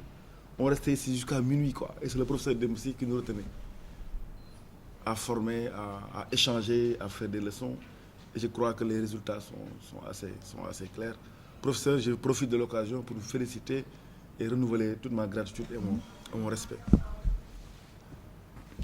Le professeur Serigne Diop, c'est un maître. J'ai beaucoup apprécié et lu votre contribution. Quelques remarques sur le CEWA.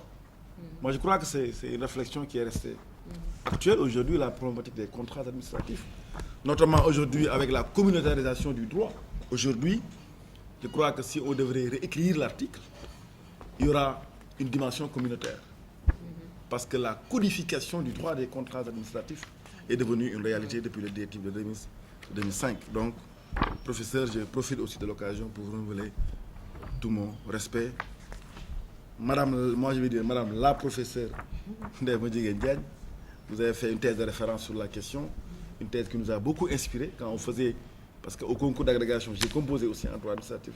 C'est vraiment une thèse de référence. Tout mon respect, cher professeur. Le professeur Dieye, grâce à vous, je reste en contact avec le droit administratif, parce que depuis 2013, j'ai fait le cours à l'ENA. C'est le professeur Dieye qui m'a donné l'opportunité, en tout cas, de rester tout le temps en contact avec la matière. Le professeur Ibrahima Diallo, c'est d'abord mon professeur en deuxième année de droit des finances publiques. Même si les finances publiques sont intimement liées au droit administratif. Et Charles Eisenman disait que d'ailleurs, le droit des finances publiques, c'est du droit administratif. Le droit des finances publiques, c'est du droit administratif. Parce que les finances publiques constituent une matière dans laquelle vous sentez, vous appréhendez de façon plus près ce qu'on a appelé les prérogatives de puissance publique. Par exemple, si vous ne payez pas vos impôts, l'administration fait ce qu'on appelle une taxation d'office. L'administration peut bloquer vos comptes bancaires. Cela veut dire quoi? Que l'exorbitance du droit administratif se manifeste vraiment en finance publique. J'ai eu aussi du plaisir à pré-rapporter cette thèse, parce que votre thèse, elle est très intéressante. Votre thèse contient plusieurs mérites, parce que le sujet renferme plusieurs intérêts, parce qu'il y a une rareté de la production en droit public, de façon globale. Même s'il y a beaucoup de thématiques aujourd'hui en droit administratif qui ne sont pas encore explorées. La réception du droit communautaire dans l'ordre juridique, l'ordre juridictionnel administratif, l'externalisation des services publics administratifs, la constitution devant le juge administratif, l'état de la jurisprudence administrative locale, la distribution du pouvoir réglementaire entre les autorités publiques, les décisions des autorités administratives indépendantes dans la passation des marchés publics ou encore la réforme du droit de la domanialité publique. Il y a autant de thématiques de recherche non encore vraiment explorées en droit public. La protection des droits des administrés, et on va y revenir, ou tout simplement la protection des citoyens ou du client. Au moins du recours en violation n'a pas fait l'objet de systématisation doctrinale. Donc il faut se féliciter du choix du sujet, d'autant plus que l'auteur entreprend un travail difficile, un travail de jurisprudence. Quand on travaille en jurisprudence, il faut classer, il faut sélectionner, il faut analyser les arrêts, il faut indiquer surtout les tendances jurisprudentielles et bien s'imprégner des méthodes de raisonnement du juge. Et ça, c'est un travail technique. D'ailleurs, le professeur Dembossi nous dit qu'au concours d'agrégation, sous le contrôle de mes maîtres, on aime les sujets techniques, des sujets de technique juridique, des sujets qui montrent vraiment votre capacité de raisonnement. Et pourtant, les candidats en thèse ont tendance à négliger les données jurisprudentielles et à se limiter à l'exégèse des textes juridiques. Le droit vécu, le droit textuel et le droit jurisprudentiel, les deux droits sont intimement liés. Parce que la réalité juridique transcende tout simplement le texte. Et votre thèse intervient dans un contexte marqué par ce qu'on a appelé, parce que les spécialistes ont appelé la subjectivation du droit administratif. C'est-à-dire un droit centré autour de l'individu. le juge administratif est concurrencé dans ce travail. Le professeur Dem l'a annoncé un peu plus haut. Par d'autres juges. Le juge communautaire, la Cour de justice de la CEDEAO et surtout le juge constitutionnel, notamment à travers le mécanisme de l'amparo. Donc votre sujet est vraiment intéressant parce que le juge de l'excès de pouvoir n'a pas le monopole de la protection des droits des administrés, non, ou du citoyen, ou du client ou des particuliers. Le texte est bien écrit, malgré quelques coquilles et des constructions de phrases parfois longues. Les règles sont respectées. La thèse contient les mentions nécessaires requises. Votre méthodologie est originale. J'ai apprécié la méthodologie parce que vous avez une démarche empirique. Cela veut dire 611 arrêts pour identifier les mécanismes de protection. On aurait pu dire, votre sujet c'est quoi? La protection des droits des administrés dans la jurisprudence administrative au Sénégal. Et vous avez fait votre plan autour de ça. Je crois que c'est un travail de qualité. Les développements en 2 parties, l'allure bibliographique elle est correcte, les notes de bas de page sont acceptables, 791. La thèse globalement satisfait aux normes et standards académiques. Votre problématique, vous la posez à la page 17. La protection des droits des administrés par le recours pour excès de pouvoir est-elle efficace? C'est ça votre problématique. Cette protection s'est-elle considérablement renforcée ou au contraire a-t-elle régressé ou stationné? Quelle est l'étendue et quelles sont les limites de cette protection? L'auteur étudie donc la protection des droits des administrés par le recours pour excès de pouvoir. Vous montrez dans un premier temps que cette protection est limitée par l'accès au juge. Vous dites, d'une part, une délimitation restrictive du contentieux de l'excès de pouvoir, contrôle discutable de la compétence matérielle et une conception étroite des actes susceptibles de recours. D'autre part, il est signalé la complexité relative aux conditions de saisine. Le juge dégage sous ce rapport une interprétation stricte des conditions relatives à la saisine et un contrôle rigoureux du respect des conditions.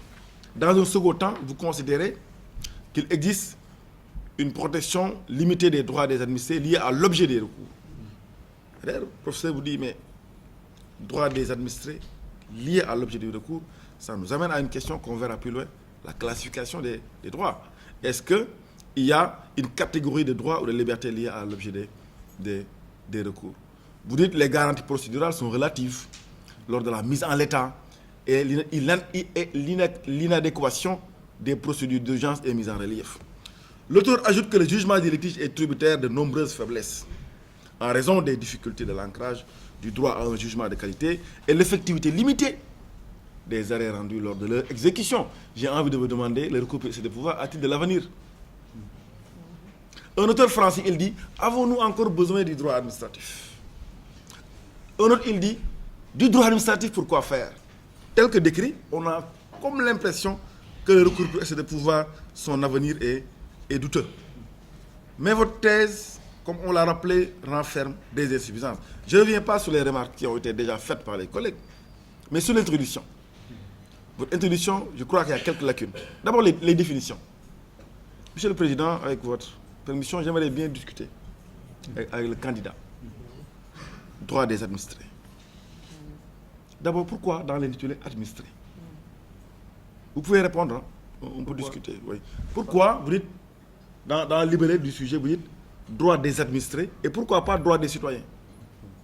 Vous pouvez répondre si vous voulez. Oui, possible. Alors, pour moi, je l'ai dit dans l'introduction, la notion d'administré est beaucoup plus large que celle de citoyen. C'est dans ce sens-là. Est-ce qu'aujourd'hui, il est pertinent de parler d'administré qui nous fait penser à l'avènement du droit administratif? Oui, à mon avis. Okay. Parce que le citoyen, c'est par référence à l'exercice de ses droits envers l'État, alors que l'administré peut ne pas être un citoyen, à mon avis. Donc il y a lieu de faire la distinction entre l'administré et le citoyen. Et de toute façon, même s'il y a une évolution du droit administratif et qu'on se pose des questions sur son avenir, l'administré est toujours là, soit comme usager, soit comme destinataire des normes. Usager, administré, exorbitance, procès administratif, c'est les notions qui ont évolué. Le professeur Gaudisson, un des maîtres en droit administratif, il disait, professeur, que s'il devait... Le professeur Gaudisson, sa thèse, c'est l'usager du service public. Il y a quelques mois, c'est ça, professeur, je crois? C'est l'usager. Il dit, si je devais réécrire ma thèse, je ne l'aurais pas intitulé l'usager du service public. Peut-être le client du service public. Parce qu'il y a de nouveaux principes qui font que, par exemple, aux côtés de l'unité, aux côtés de, je parle comme les financiers, aux côtés du principe de continuité du service public, aux côtés du principe d'égalité, de mutabilité, il y a de nouveaux principes liés à un souci de défense des droits des citoyens. Principe de performance. Parmi les lois de Louis Leroy. Donc, je crois que c'est un terme très discutable, le terme administré. Droit, c'est quoi? Je suis resté dubitatif. Droit. Droit, c'est... Le prof... Ah non, je pense que vous m'avez posé la question. Professeur Madjiguel dit que vos définitions sont un peu évasives, pour ne pas dire lapidaires. Oui. Droit, vous dites protection, c'est vraiment une demi-page, 3 pages. Le sujet, c'est la protection des droits des administrés. Vous consacrez à la définition de l'expression, je crois, une demi-page. Mais c'est quoi droit? Droit et liberté renvoie à quoi?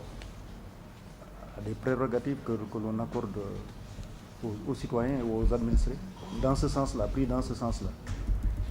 Et j'ai pensé à l'article 4 de la Déclaration des droits de l'homme. La liberté consiste à pouvoir faire tout ce qui ne nuit pas à autrui. C'est une faculté d'agir, de jouir de tels avantages. Je crois qu'il faut le préciser. Ce n'est pas une évidence, en tout cas pour nous. Protection des droits des administrés, vous ne pouvez pas citer Gérard Cornu. Il y a des maîtres en droit public, en droit administratif. Mais vous avez cité Gérard Cornu. Et j'ai envie de vous demander la question suivante. Est-ce que vous pouvez tenter une classification des droits des administrés?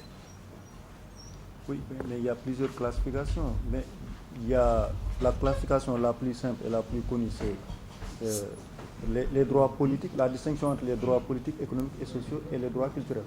La distinction entre les droits politiques, les droits économiques, sociaux et culturels. C'est la distinction la plus simple, en tout cas la plus... C'est quoi votre source? Pardon? Pourquoi vous dites que c'est la distinction? Il y a plusieurs distinctions. Je veux des références. Les références. Pour ça, la Constitution du Sénégal parle de droits économiques, sociaux et culturels. Oui. La Constitution du Sénégal, par exemple. Mais je ne peux pas vous citer tout de suite un auteur, mais il y a beaucoup d'auteurs qui font ces distinctions. La Constitution, c'est quel article? C'est le titre 2 en tout cas. Oui, les articles. Des libertés publiques et de la personne. Les articles. C'est votre thèse. C'est votre domaine. Vous voyez un peu? Oui, je vois. En fait, c'est votre thèse. Oui, je vois. Oui. Il y a plusieurs classifications. Je pose la question. Parce que cette classification, comme l'a rappelé notre collègue tout à l'heure, vous aurez permis. On peut faire le travail à partir de en essayant de tenter de faire une classification des droits et libertés. Et la classification, il y a beaucoup d'auteurs, Louis Favoreau. Est-ce que vous savez qu'aujourd'hui, dans la Constitution révisée en 2016, ces droits et libertés ont été érigés en droits fondamentaux? Oui. Oui. Ça signifie quoi? En droits fondamentaux. Donc ça me permet de dire, de vous poser la question, différence entre liberté et droits fondamentaux. Oui.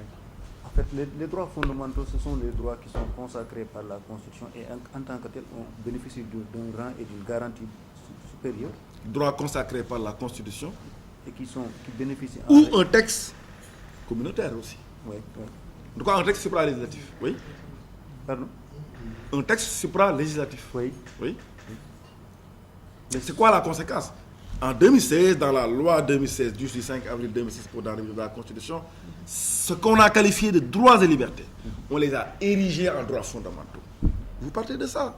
Et vous faites une classification des droits. Et Louis Favoreau, en matière de droits fondamentaux, a donné cette classification connue. Droits-libertés. Les droits-libertés.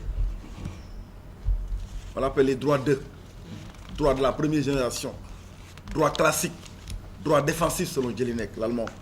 Droit au statut négativus. Liberté de manifester. Droit de réunion. ce sont les droits, libertés. Deuxième catégorie, droits, prestations ou créances. Droits, prestations ou créances. Ce sont les droits A. Droit à la santé, droit à l'emploi, droit à l'éducation. Et troisième catégorie, les droits garantis. Les droits garantis. Droit de la défense, droit de la sécurité juridique, principe du contradictoire. Enfin, droit parti, droit participation. Vous avez les droits participation. Ils permettent aux citoyens de s'impliquer dans le fonctionnement du jeu politique. Droit de vote. J'ai fait cette classification parce que nous avons de la jurisprudence administrative sur toutes ces catégories de droits, mais à des degrés différents. On peut faire une deuxième classification, droits substantiels et droits non substantiels. Et les droits substantiels, vous mettez les droits liberté, les droits prestations et créances, et les droits participation. J'ai été invité, je crois, il y a 1 an, avec le professeur Dembassi, à présenter la jurisprudence administrative relative aux droits et libertés. Mais j'avais constaté qu'il y avait une gradation dans la protection en fonction des droits, même si par ailleurs il y a l'universalité des droits de l'homme. Donc voilà. Donc l'introduction, il faut l'étoffer. L'introduction, c'est l'histoire de la thèse. Une thèse, quand elle est bien faite, si vous lisez l'introduction, vous avez le condensé de l'essentiel des idées qui ont été développées. Je trouve qu'à ce niveau, vous avez eu quelques difficultés. Je ne parle pas des problèmes de forme. On peut y revenir plus loin. Mais partir de cette transformation des droits des administrés en droits fondamentaux. Monsieur Ndong, Oui. est-ce que vous pensez qu'il y a une différence entre liberté publique et droits fondamentaux? Tout à fait. Oui. À mon avis, il y a une différence. Oui. Même si on peut dire que, bon, pour moi, les droits fondamentaux, ce sont les droits qui sont affirmés et garantis par la Constitution et par conséquent ont un rang supérieur et bénéficient d'une protection contre le législateur notamment. Et liberté publique. Les libertés publiques sont régies par les lois. Et protégées par qui? Bien sûr, protégées par la loi elle-même d'abord. Qui est le juge du droit fondamental? Le juge constitutionnel. Le juge constitutionnel. Oui. Oui. Oui. Est-ce que le juge administratif protège les droits fondamentaux? Oui. Oui. Donc, où se situe la différence finalement? C'est dans le niveau de consécration. De Consécration. De consécration. Oui. Dans le siège Oui. de ces droits-là. Marie-Anne Frison-Roche, qui a fait un ouvrage Droits fondamentaux, considère que non. Il y a des auteurs qui ne sont pas d'accord avec votre idée, qui considèrent qu'il y a deux différences. C'est le niveau textuel et le juge qui protège. Le juge qui protège un droit fondamental, en principe, ce n'est pas le juge administratif. Le juge administratif, il protège, et le juge judiciaire, protège des libertés publiques. Jean Rivero, ouvrage Liberté publique.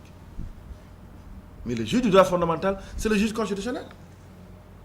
Vous connaissez l'Amparo. Au Bénin, en Côte d'Ivoire pour certaines associations, Cap-Vert, Espagne, Portugal, Gabon, Congo-Brazzaville. Dans ces pays, les citoyens peuvent directement saisir la Cour constitutionnelle sur des questions de droit administratif, de police administrative. Par exemple, hier, je lisais une décision de la Cour constitutionnelle du Bénin dans laquelle on avait retiré le passeport d'une directrice. La directrice, une responsable, avait considéré qu'il y avait violation de droit fondamental devant la Cour constitutionnelle du Bénin. La Cour constitutionnelle du Bénin se prononce sur le droit syndical. Voilà, c'est ça un droit fondamental. Et le droit fondamental, le juge aussi, c'est la Cour de justice de la CEDEAO. On a des affaires connues en Afrique de droits fondamentaux. C'est comme si le juge de l'excès de pouvoir était dessaisi. Et ça me permet de faire une transition. Ce que je vous reproche dans le fond, j'ai comme l'impression que cette thèse, vous l'avez écrite en n'ayant pas d'ouverture sous les tendances du droit public et les tendances du droit administratif. Par exemple, aucune ouverture, aucune porte, aucune fenêtre pour le droit communautaire. Vous-même, vous avez dressé un procès du contentieux administratif classique. C'est un procès qui est lent. C'est un procès dans lequel le juge a beaucoup de prérogatives. Finalement, on considère que c'est un procès qui n'est pas équitable, qui n'est pas juste et qui n'est pas équitable, immunité d'exécution, etc., et qui ne permet pas aux citoyens de défendre ses droits. Et la question est la suivante.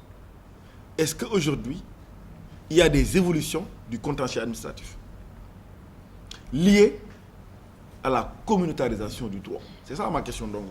M. Ndongo. Oui. Est-ce qu'il y a des évolutions? Oui, bon. Oui, au Sénégal. Oui, mais là, Est-ce qu'au Sénégal, il y a la possibilité qu'un litige de droit administratif puisse échapper, par exemple, au juge de l'excès de pouvoir? Vous comprenez un peu le sens de ma question? Oui. Voilà. Oui, je peux répondre? Oui, allez-y, et puis je crois qu'après... Oui, d'accord. Oui, à mon avis, D'accord.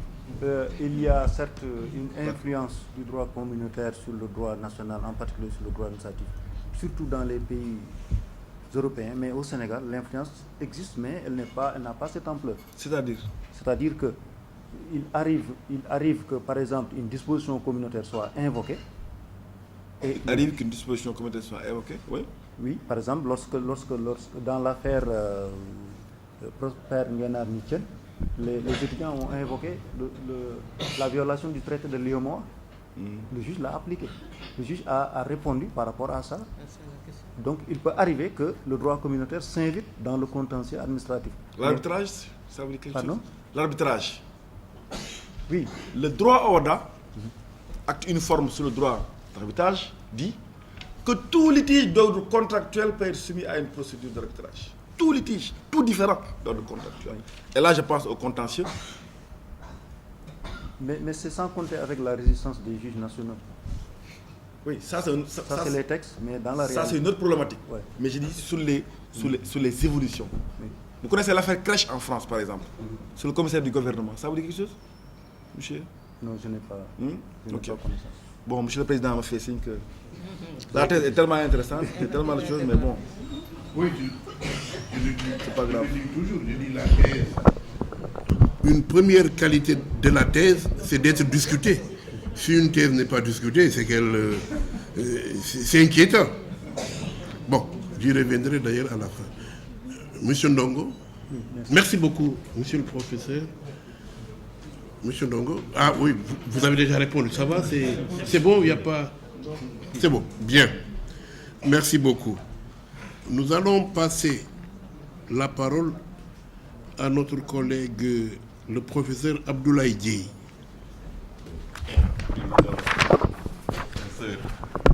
Cher maître, je crois que je subis les inconvénients d'avoir à intervenir presque en dernier.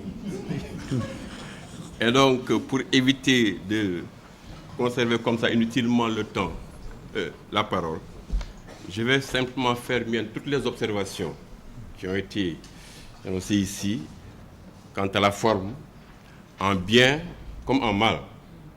En bien, je suis entièrement d'accord avec tout ce qui a été dit sur la thèse, la qualité de la thèse. Elle est très riche en décisions. Vous l'avez dit, 611 décisions, note de bas de page. Elle respecte en général les normes et standards académiques, avec une introduction, avec ses faiblesses. Deux parties avec également des faiblesses, les déséquilibres. Moi, je serais même allé jusqu'au fond par rapport au déséquilibre, entre des sous-points, pour montrer à quel point il y a ce déséquilibre. Mais je continue. Il y a aussi, par rapport aux faiblesses, les incorrections, parce qu'il y en a énormément. Les gens n'ont pas le temps vraiment de parcourir les pages, mais franchement, il y en a quand même. Mais surtout, ce qui m'a gêné, c'est l'utilisation de quel que soit. Parce que vous faites comme si c'est invariable, alors que quel que soit, ce n'est pas invariable. Je vois une page, deux pages, mais sur toute la thèse, c'est comme ça. Donc, il y a c'est un problème. Quelle page? Dans le fond, je voudrais axer mes interventions sur 3 rubriques rapidement. Première rubrique, des regrets. Deuxième rubrique, des doutes quant à l'exactitude de certaines affirmations. Et troisième rubrique, des questions. Première rubrique, des regrets. votre thèse, c'est quoi, votre hypothèse? Vous posez la question de savoir, est-ce que la protection des droits des administrés est assurée au moyen de recouper excès de pouvoir? La réponse globale, c'est une protection limitée. Et pour démontrer ça, vous situez au niveau de l'accès et au niveau de l'instance. D'accord? Au niveau de l'accès, vous insistez beaucoup sur les conditions de recevabilité du recoupé excès de pouvoir, etc. Vous dites par exemple que le juge se déclare trop souvent incompétent. On fait toujours insiste sur la notion d'acte faisant grief, que ça ne concerne au Sénégal que les actes administratifs unilatéraux, etc. Et c'est là où, pour moi, j'ai des regrets. Parce que la faiblesse, pour moi, l'insuffisance de votre travail se situe au niveau que vous ne nous donnez pas des normes, des références. Ça aurait été intéressant de nous dire, par exemple, au Sénégal, on ne contrôle pas les actes des personnes privées, on ne contrôle pas les actes de gouvernement, on ne contrôle pas les actes juridictionnels, les actes parlementaires. Or, dans tel pays, on le fait. Comme ça, on aurait pu dire, oui, donc ça c'est une faiblesse. Mais si presque partout, c'est exactement comme ça, je me dis, quel est l'intérêt de le souligner? Bon, pour moi, c'était d'autant que, je le dis, sur les conditions de recevabilité, vous le faites bien par rapport au délai. Par rapport au délai, vous dites au Sénégal, c'est 2 mois. 2 mois, c'est vraiment petit, quoi. D'autant qu'on donne à l'administration 4 mois pour se taire, pour dire que c'est une décision implicite. Et on donne au requérant que 2 mois. Vous dites c'est insuffisant. Je suis d'accord avec vous. Et vous donnez des exemples. Vous dites par exemple, au Gabon, c'est 3 mois. Vous voyez, ça nous donne au moins la possibilité de dire, ah donc au Sénégal, on a peut-être des efforts à faire. Mais quand ça se fait exactement comme ça partout, je ne vois pas l'intérêt de le dire. Deuxième chose, par exemple, ce que vous appelez la régularisation. Vous dites au Sénégal, bon, à part la parenthèse Conseil d'État, maintenant c'est pratiquement plus accepté, c'est pour éviter qu'on ait à déclarer irrecevable beaucoup de recours. Vous dites on peut, par exemple, procéder à la régularisation des requêtes. Vous dites, au Sénégal, le Conseil d'État est allé dans ce sens, mais avec la nouvelle Cour suprême, donc on a semblé fermer la parenthèse. Et pourtant, vous dites, en Côte d'Ivoire, on le fait, etc. Donc moi, c'est ça le problème. Et ça donne des regrets. Ça veut dire quoi? Il y avait vraiment la possibilité parfois de faire des développements et ça aurait réglé le problème de votre déséquilibre là. Je prends l'exemple par exemple des contrats. Vous dites au Sénégal, pour le contrat administratif, pour le contrat, à part les actes détachables, à part le déféré, et voilà, donc on ne peut pas contrôler. Et c'était l'occasion de dire, par exemple, en France, on a vraiment fait un pas important dans le contrôle du contrat en donnant des exemples concrets. Keisel, en 1996, mais également Ville de Lisieux.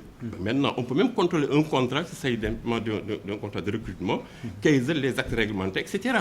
Ça vous aurait permis également de faire quelques exemples, quelques analyses sur les déférés. Comme vous le savez, au Sénégal, le déféré est assimilé à un recoupement de ses pouvoirs, alors qu'en France, désormais, ce n'est plus le cas. On considère que c'est un plein contentieux. Donc, vous voyez, vous ratez vraiment des occasions de densifier votre travail, mais également de nous permettre de comprendre et de donner un certain sens à votre travail. Et ça, comme je dis, ça aurait permis de régler le problème du déséquilibre. Donc ça, c'est regret. Doute. Doute, c'est parfois le doute par rapport à l'exactitude de certaines de vos affirmations. Je n'ai pas voulu être plus méchant. Vous prenez à la page 79.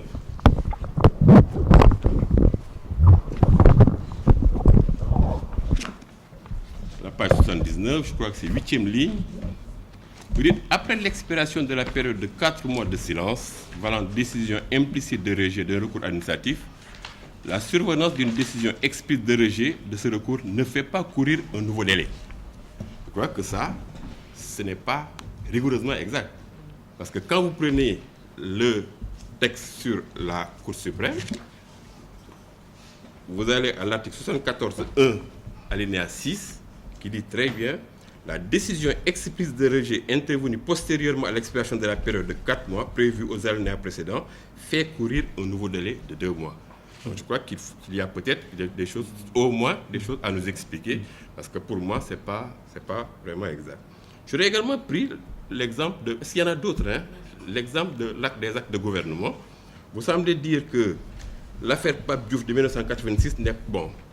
Moi, je dis que ce n'est pas la seule, avant l'affaire Ndeye Fatou Touré, parce qu'en 2001, il y a eu l'affaire Parti socialiste et URD, président, donc contre l'État du Sénégal, c'est quand le président Wade a pris la décision de recourir au référendum. Donc ces partis-là ont saisi le juge a dit c'est un acte de gouvernement. Donc vous voyez, donc ça quand même, c'est important, d'autant que ça concernait les rapports, comme vous le dites, entre les pouvoirs publics. Je voudrais simplement à ce niveau des doutes m'arrêter là et aller au niveau des questions. J'ai 4 questions. Première question, comment analysez-vous cette distinction désormais faite dans la nouvelle loi sur la Cour suprême entre le silence gardé par l'administration sur une réclamation et le silence gardé par l'administration sur un recours gracieux ou hiérarchique? Parce que désormais, il y a une différence. Sur une réclamation, on dit c'est 2 mois. On considère que c'est une décision implicite de rejet. Sur un recours hiérarchique gracieux, on dit c'est encore 4 mois. Nous avons eu des problèmes, nous, au niveau de l'équipe pédagogique, on n'a pas compris pourquoi. Donc, mais je voudrais avoir votre opinion par rapport à ça. D'abord, je me rends compte que vous ne l'avez pas évoqué. Vous avez évoqué le recours, toujours les 4 mois. Or, depuis, comme je l'ai dit, 2017, il y a à distinguer ces 2 éléments-là. Première question.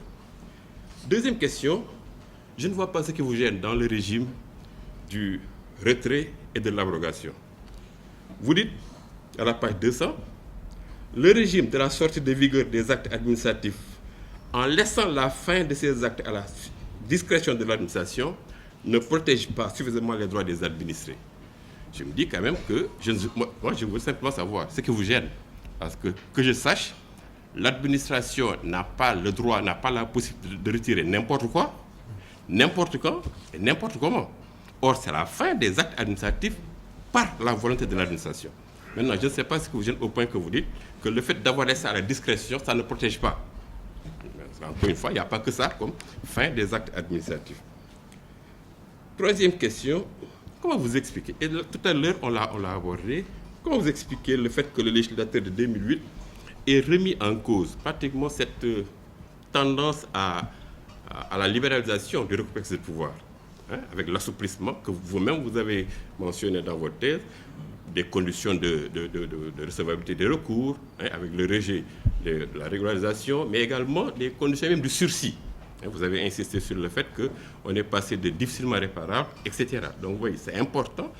Comment vous expliquez ça? Et pour moi, ça aurait été l'occasion, puisque vous abordez les remanifestations d'appréciation, etc., ce que vous avez dit tout à l'heure là, que ce soit dit très clairement. Parce que nous constatons qu'avec le Conseil d'État, il y a eu des avancées du droit administratif. Et c'est là où on a consacré, par exemple, les manifestations d'appréciation, qu'on a approfondi, mis en place la possibilité, qu'on a élargi le domaine de la motivation obligatoire, etc., etc. Et on a semblé revenir quelque peu sur toutes ces choses-là avec la loi de 2008. Donc, ce serait intéressant pour moi de nous dire, d'autant que c'est des points, encore une fois, que vous abordez dans votre thèse. Et dernière question, Monsieur le Président, j'espère que je ne suis pas long. Non, dernière question, vous parlez de l'interdiction de prononcer des astreintes ou d'adresser des injonctions à l'administration. Ça, c'est une exclusion légale. C'est l'article 74 qui dit clairement on ne peut pas faire l'administration. Mais vous avez également évoqué l'affaire Sonagraines. Parce qu'on semble voir là, à travers l'affaire Sonagraines, un début de remise en cause de cette exclusion légale. Et moi, je voudrais également insister sur l'affaire Mbenda Ndiaye au niveau du conseil municipal de Kaolack. Le juge là-bas, non seulement a annulé l'arrêt de l'Assemblée générale de la Cour d'appel, mais a dit à l'administration il faut organiser de nouvelles élections. Est-ce que vous ne voyez pas ça comme, en tout cas, un début de remise en cause de cette absence de pouvoir d'injonction et d'astreinte envers l'administration? Je vous remercie, Monsieur le Président. Merci. Alors, sur la question du silence, je me pose moi-même la question, mais je crois que c'est ce que le juge a dit. Je n'ai pas l'arrêt sous les yeux, mais j'ai fait référence à une décision de justice. Je crois que c'est l'arrêt Les Ciments du Sahel. Mais de toute façon, je vais vérifier après. Je crois bien que c'est ce que le juge a dit. Ce n'est pas moi ce que j'ai voulu dire, mais ce que se trouve dans la décision du juge. Mais de toute façon, je vais vérifier. Maintenant, pour le retrait et l'abrogation, je n'ai pas bien compris la question. Qu'est-ce que vous dites? Vous dites que le fait d'avoir laissé à la discrétion, ça ne protège pas l'administré. De laisser le retrait. De laisser la possibilité pour l'administration de retirer ou bien d'abroger un acte administratif. Moi, j'ai fait que lire ce que vous avez écrit. Oui. à la page 200. Page 200. Okay. Le régime de la sortie de vigueur des actes administratifs, en laissant la fin de ces actes à la discrétion de l'administration, ne protège pas suffisamment le droit des administrés. Oui, justement, parce que dans le système, dans le régime, dans le droit sénégalais, l'administration peut revenir sur les actes tant que les délais ne sont pas expirés ou tant qu'un recours est pendant. Voilà pourquoi j'ai dit l'administration ne peut pas retirer n'importe quand. Oui. Voilà, donc qu'est-ce que vous gêne? Oui, mais le problème c'est que, quelque part, l'administration, peut, dans ce délai-là, c'est lui qui est le maître du jeu. Le problème, c'est l'administration qui a pris la décision. Oui, mais et il n'y a pas que ça aussi, il y a également la condition de l'illégalité. Oui, c'est ça, oui. Il y a des actes qu'on peut. Donc, dès l'instant que le délai est expiré, on ne peut plus. Voilà pourquoi je dis l'administration ne peut pas retirer n'importe quand, n'importe quoi. Oui. S'il y a des actes, un acte qui est légal, etc., qui a créé des droits, l'administration ne peut pas. Ni ne peut pas retirer, surtout retirer. D'accord. Voilà pourquoi je dis qu'est-ce que vous gêne pour vous? Qu'est-ce que vous gêne dans ça? D'accord, je vais revoir ça. Maintenant, vous avez posé une question sur la réforme, la tendance à la libéralisation, et vous dites, vous m'avez posé la question de savoir qu'est-ce qui explique le recul, c'est ça? Pour vous? Oui, pour moi. Pour moi, c'est à mettre dans le compte des réformes précipitées. Peut-être, parce que je l'ai dit d'ailleurs dans la conclusion, très souvent il y a des réformes qui viennent, qui s'ajoutent à des réformes et qui marquent un recul. À mon avis, c'est parce qu'on n'a pas pris le temps de faire une bonne réforme. Je ne le comprends pas qu'on en décide en 2008 par exemple, en 1996, en 2008, ça saute. Les régularisations par exemple, on les a vues avant 2008, en 2008 ça disparaît. Le sursis, la réforme de 1993 disait préjudice difficilement réparable, en 2008 on met préjudice réparable. Pour moi, c'est à mettre dans le compte de l'inflation législative. Parfois, ce que je dis également, est-ce que c'est pas parfois oublié? Je prends comme exemple le contrôle obligatoire des lois organiques dans la Constitution de 2001. Ce n'est plus obligatoire. Personne n'a compris pourquoi. On se pose la question, mais pourquoi? Parce qu'on ne voyait pas l'enjeu. Quand la Constitution a été on revient. Parfois, est-ce que c'est pas simplement un oubli? Je ne sais pas. Je ne dis pas que c'est ça. Je dis parfois, c'est une explication possible. D'autant plus que d'ailleurs, avec la réforme de 2017, le sursis a été amélioré. Je crois bien que c'est lié peut-être. Référé. Il y a plus de... Ouais, le référé. Il le dit. Le référé suspension. Oui. Il le dit. Pardon? Ce n'est plus le sursis, c'est le référé. Oui, mais, oui, c'est ça. Mais je parle des conditions qu'on a assouplies, alors qu'en 2008, on a ramené la question du préjudice irréparable, qui n'était plus là. Pour l'interdiction des astreintes également, je suis d'accord. Mais moi, je ne voyais pas dans l'arrêt Sonagraine une façon pour le juge de s'immiscer dans l'exécution, puisque le juge avait simplement renvoyé devant l'administration, donc n'avait indiqué aucune mesure à prendre par l'administration. J'ai estimé que donc ce n'était pas une volonté du juge de s'immiscer de l'exécution. Et dans l'affaire Mbenda Ndiaye? Là, on est d'accord.